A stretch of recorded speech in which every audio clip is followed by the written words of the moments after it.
The royal family is famous for its silence. Never complain, never explain. But 5 minutes ago, that silence was allegedly broken by the one royal who never plays games, the Princess Royal, Anne. Following the explosive release of the Saudi yacht photos in January 2026, sources close to Buckingham Palace report that Princess Anne has finally spoken to the inner circle. Her message was short, brutal, and devastating. The dossier exists, and we tried to tell him. Breaking news tonight: it appears the shocking images of Meghan Markle on Mediterranean superyachts are not news to the palace. Insiders claim that Princess Anne has confirmed the existence of a classified security vetting report from 2016, a document compiled by British intelligence that flagged the exact same strategic social placement and Gulf connections the world is seeing today. For years, Prince Harry accused his family of paranoia. He claimed they were blocking his happiness, but today he is reportedly in tears at his Montecito home, paralyzed by a terrifying realization. Princess Anne wasn't being cruel when she warned him.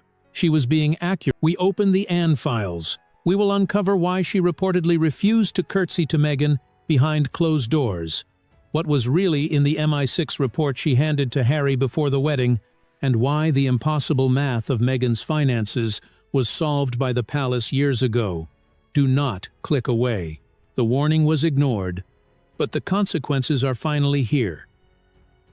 To understand the tears falling in Montecito tonight, we must travel back to the eye of the storm. Autumn 2016, when Prince Harry began dating Meghan Markle, standard royal protocol dictated a level 3 vetting by palace security officers. Usually, this is a mundane formality, a check for outstanding debts or criminal records. But with Meghan, sources suggest the vetting process triggered red alarms deep within the intelligence community almost immediately. According to palace insiders, the intelligence gathered didn't just show a charming Hollywood actress. It allegedly revealed a glaring contradiction that no amount of PR could explain away. Princess Anne, known for her no-nonsense approach and deep ties to the security establishment, was reportedly the first to read the file. What she saw was a timeline that didn't add up. Between 2008 and 2012, Meghan Markle publicly described herself as a struggling actress, barely surviving in Hollywood. Her documented income came from minor acting roles and brief television appearances. Yet, the surveillance data and travel logs in the dossier told a completely different story. The report allegedly placed this struggling actress on yachts worth tens of millions of dollars, attending gatherings that cost more per night than most people earn in a year. Princess Anne looked at the impossible math and asked the question Harry refused to ask: who paid?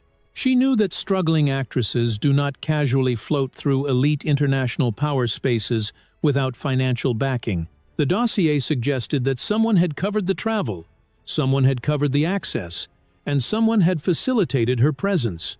This brings us to the confrontation that reportedly broke the relationship between aunt and nephew forever. Princess Anne didn't sit Harry down to talk about class, race, or etiquette. She sat him down to talk about security risks.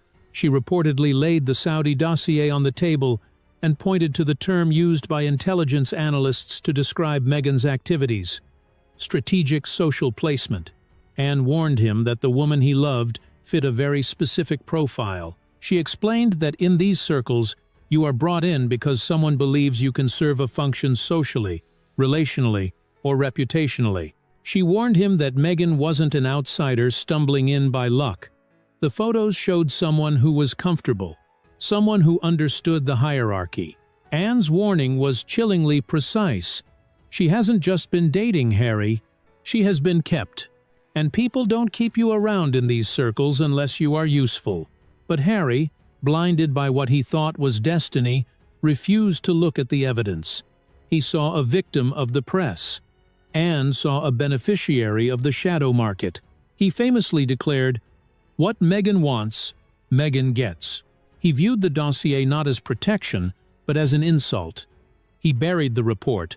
He ignored the receipts that proved she was a regular presence in the closed, invitation-only networking vessels of the Gulf elite. And in doing so, he walked directly into the trap Princess Anne tried to close. Princess Anne didn't need a crystal ball to predict the disaster that would befall the House of Windsor. She simply needed a calculator. While Harry was captivated by the romance, the palace courtiers were focused on the impossible math of Meghan Markle's pre-royal life. Let's look at the financial forensics that allegedly triggered the MI6 red flags in that 2016 dossier. The timeline in question is specific, 2008 to 2012. During these exact years, Meghan publicly described herself as a struggling actress, barely surviving in Hollywood. Her official resume from this period lists minor acting roles, brief television appearances, and short-term gigs. She was not an A-lister. She was not a series lead yet, and she was certainly not independently wealthy. In the brutal economics of Los Angeles, she was a working-class actor, hustling for auditions and worrying about rent. And yet, the Saudi dossier and the photos leaking today tell a story of a lifestyle that even A-list movie stars hesitate to pay for out of pocket.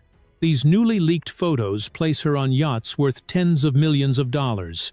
She is seen attending private gatherings in Monaco and the Mediterranean that cost more per night than most people earn in an entire year. This is where the story stops being theoretical and starts becoming mathematical. So, let's ask the question plainly. Just as Princess Anne allegedly did, who paid? The math simply does not work. Cable television roles do not fund Monaco summers. Holding a briefcase on Deal or No Deal does not bankroll Mediterranean yacht circuits. Struggling actresses do not casually float through elite international power spaces without significant financial backing. Someone covered the travel. Someone covered the access. Someone facilitated the presence. And in the eyes of British intelligence, unexplained wealth or unexplained access is the single biggest indicator of a security compromise. The dossier likely concluded that this wasn't just a case of a girl getting lucky with a few party invites. This wasn't a one-off moment. The photos span years. This implies that what Meghan received wasn't just help, it was support. It wasn't just an opportunity, it was an investment. And this is the terrifying reality that Princess Anne tried to explain to Harry. When you see this level of investment from Saudi-connected elites and Gulf power brokers, you have to ask what the return was supposed to be. Power never gives without expecting something back. Princess Anne understood the transaction. She knew that Meghan wasn't just a guest on those yachts. She was a beneficiary of a system where access is currency. Meghan wasn't paying her way with money. The theory suggests she was paying with her presence, her discretion, and her strategic social placement. To Harry, she was a self-made woman. To the palace, she was a woman walking into the royal family with a massive, invisible debt owed to foreign oligarchs. And as we are about to see, the man who brokered that debt was waiting in the shadows, ready to collect. If the yachts were the stage, then Markus Anderson was the director. For years, the mainstream media has painted Markus merely as Meghan's best friend or a consultant for the Soho House empire. But in the classified files of the palace vetting report, he is viewed very differently. Princess Anne allegedly identified him not as a companion, but as a handler. To understand why, we must look at the pivotal year of 2015, the year before Meghan met Harry. While the world thought she was filming Suits, intelligence reports suggest she was attending the graduation ceremony of her social climbing career, the grand opening of Soho House, Istanbul. This event is the missing link that connects the Saudi-connected elites mentioned in the leaked yacht dossier to the future Duchess of Sussex. Istanbul sits at the crossroads of East and West, and for Meghan, it was the bridge between Hollywood obscurity and global power. It was here, amidst the hammams and rooftop parties overlooking the Bosphorus, that the strategic social placement reached its peak. Sources whisper that this wasn't just a party, it was a marketplace. Markus Anderson, the global membership director of Soho House, allegedly curated the guest list to ensure talent mixed with capital. The dossier likely flagged that Meghan was introduced here to a specific network of Middle Eastern financiers and Gulf power brokers. These are the environments where people are introduced for a reason. You are brought in because someone believes you can serve a function socially, relationally, or strategically. This recontextualizes everything about her relationship with Prince Harry. We were told they met on a blind date in London, orchestrated by a mutual friend. That friend was Markus Anderson. But if we accept the premise of the Saudi dossier, this wasn't a romantic setup. It was a business transaction. Markus didn't just introduce two single people. He allegedly executed a placement. He took a candidate who had spent nearly a decade navigating elite power spaces, who knew how to read rooms and cultivate relationships, and he placed her in the path of the ultimate target, the heir to the British throne. This story spans the globe, taking us from the glittering marinas of Monaco to the historic streets of Istanbul, and finally to the palaces of London. It reminds us how interconnected, yet secretive, the world of the elite truly is. Speaking of our global community, I want to take a brief, personal moment to check in on you. I sincerely hope that you and your loved ones are safe, happy, and in excellent health today. I am curious, where in the world are you joining our investigation from tonight? Are you watching from the UK, the US, Canada, or perhaps somewhere here in Asia? Please, formally state your city and country in the comments below. It is a privilege to have you with us on this journey. Now, back to the Istanbul Connection. Why does this leave Prince Harry speechless? Because it forces him to confront a devastating possibility that his best friend Markus was actually working a job. Harry likely realizes now that the skills Meghan used to charm him, her intense listening, her discretion, her ability to make him feel like the only man in the room, were not natural. They were quietly evaluated and perfected during those yacht nights. She didn't look like an outsider when she entered his world, because she wasn't one. She looked like someone who understands the hierarchy, because she had been serving it for years. Princess Anne reportedly tried to warn Harry that this was a trap. She saw that Markus Anderson was the bridge between the paid yacht nights and the royal family. She warned him that bringing someone with these deep, transactional ties into the monarchy was a ticking time bomb. And the proof of those ties wasn't just in a dossier. It was physical. It was expensive. And it was about to be worn around her neck and ears for the entire world to see. We have discussed the shadow manifests and the Istanbul connections, but skeptics and perhaps Prince Harry himself might still ask for physical proof. They might argue that rumors of yacht nights are just that, rumors. But Princess Anne allegedly pointed to one specific item in the Saudi dossier that transformed these rumors into hard evidence. The proof has been dangling from the Duchess's ears for years. It is time to talk about the Chopard earrings. This is the chapter of the story that turns the impossible math into a physical reality. Officially, these stunning chandelier diamonds, worth an estimated £500,000, were a wedding gift. But when you look at who gave them, the narrative of the innocent Hollywood actress completely collapses. The donor was not a family friend. It was not a Hollywood producer. It wasn't even the Queen. It was Crown Prince Mohammed bin Salman, MBS, of Saudi Arabia. Let's apply the brutal logic of the Saudi dossier that Princess Anne reportedly showed Harry. Why would the absolute ruler of Saudi Arabia, a man who sits at the pinnacle of global power, send a $500,000 personal gift to an American cable TV actress he supposedly had never met? In the world of the Gulf elite, you do not give diamonds of that magnitude to a stranger. You give them to women you know. You give them to women who have been vetted, hosted, and perhaps employed. This gift confirms what the source text describes as Saudi-connected elites being part of her inner circle long before the wedding. Intelligence analysts have long speculated that these earrings fit the profile of a severance package. In the world of strategic social placement, when a regular moves on to a permanent marriage, especially a marriage of this profile, the previous patrons often send a final, high-value gift. It is a golden handshake. It is a thank you for your service. It is a signal that the accounts are settled.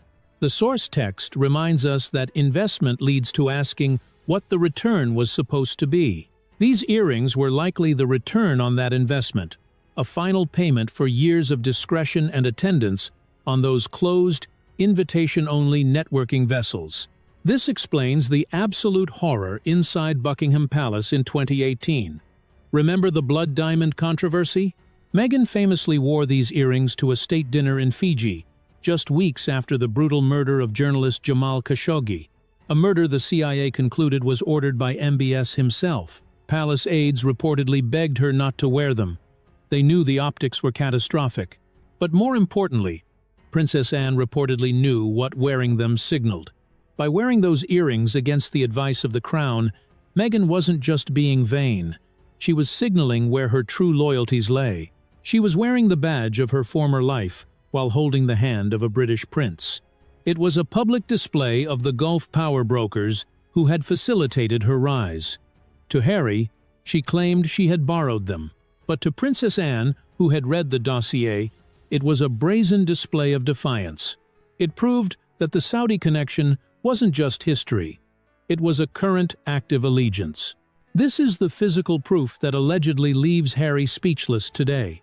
He has to reconcile two conflicting realities: the wife who claimed to be a humanitarian feminist and the woman who wore the diamonds of a controversial regime implicated in her own yacht past.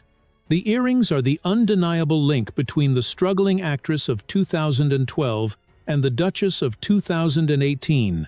They prove that the network didn't vanish when she met Harry. They followed her into the palace, and as Harry stares at the Saudi dossier today, realizing that his Aunt Anne knew the truth about those diamonds all along, the weight of his betrayal begins to crush him. He defended the woman who wore the evidence of her own deception.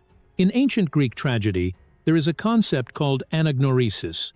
It is the critical moment of discovery, the exact second a character realizes the horrifying truth about their own life. For Prince Harry, isolated in the sprawling silence of his Montecito mansion, that moment is happening right now.